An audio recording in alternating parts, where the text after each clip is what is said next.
सभी को मेरा नमस्कार। आज आपको पता है कि भारत पाकिस्तान के बीच में युद्ध की स्थिति पैदा हुई है, जिसका कारण रहा जो पीछे कुछ दिनों पहले पहलगांव में आतंकवादियों ने हमारे हिंदू भाइयों का कत्ल किया था। उसकी जवाबी कार्यवाही में हमारी सेना और पाकिस्तान के बीच में युद्ध होने की संभावना है।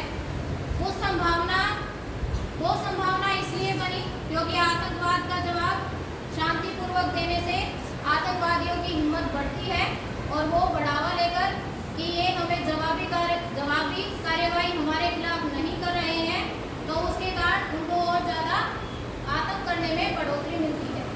उसका जवाब देने के लिए हमारी सेना आगे आई है और उन्होंने कुछ आतंकी खत्म करने के लिए कल स्ट्राइक भी की थी।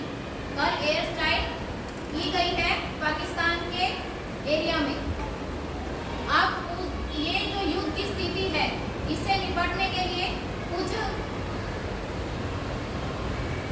पड़ेगा।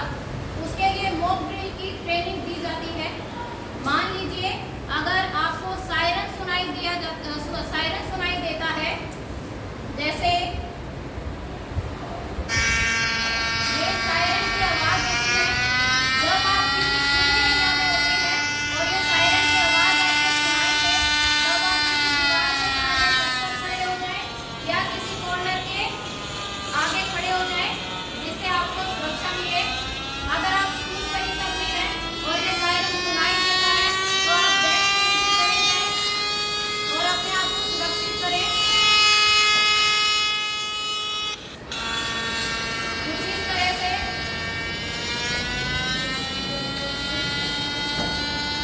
इसके साथ ही हमें जो प्राथमिक उपचार सुविधाएं होती हैं उनको साथ लेकर रखना पड़ेगा, जैसे फर्स्ट एड सुविधा हो गई, या उसके साथ साथ कुछ राशन, सूखा राशन जिसको कहते हैं, जैसे बिस्किट वगैरह हो गए, या घर में आटा अपने लेकर रखें, पानी को स्टोर करके रखें, जिसके कारण अगर युद्ध की स्थिति होती है तो उस समय पर वो चीज़ें काम आ सके।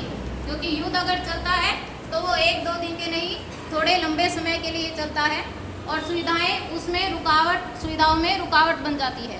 तो उन रुकावटों से ऊपर उभरने के लिए हमें क्या करना पड़ेगा? कुछ पहले से ही सावधानियों के साथ तैयारी करके रखनी पड़ेगी। अब अगर युद्ध होता है तो सीधी सी बात है, अगर एयर स्ट्राइक होती है तो हर किसी को कोई ना कोई परेशानी होगी। उस परेशानी का मिलकर सामना करें, अपने में हिम्मत बनाए रखें और अपनी हिम्मत के साथ अपने परिवार की हिम्मत बनकर उनके साथ खड़े रहें। किसी को अगर सहायता की आवश्यकता हो तो उसको सहायता प्रदान करें और जल्दी से जल्दी अगर कोई व्यक्ति या बच्चा घायल होता है तो उसको प्राथमिक उपचार देकर उसको साथ में जल्दी से जल्दी हॉस्पिटल ले जाने की सुविधा उपलब्ध करवाएं, ताकि उसकी जान बच सके और परेशानियों का मिलकर सामना करें।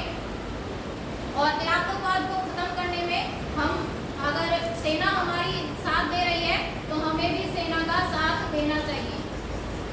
हम उनकी हिम्मत बनकर खड़े रहेंगे, तभी वो दूसरी तरफ जवाबी कार्यवाही करने में आगे बढ़ेंगे।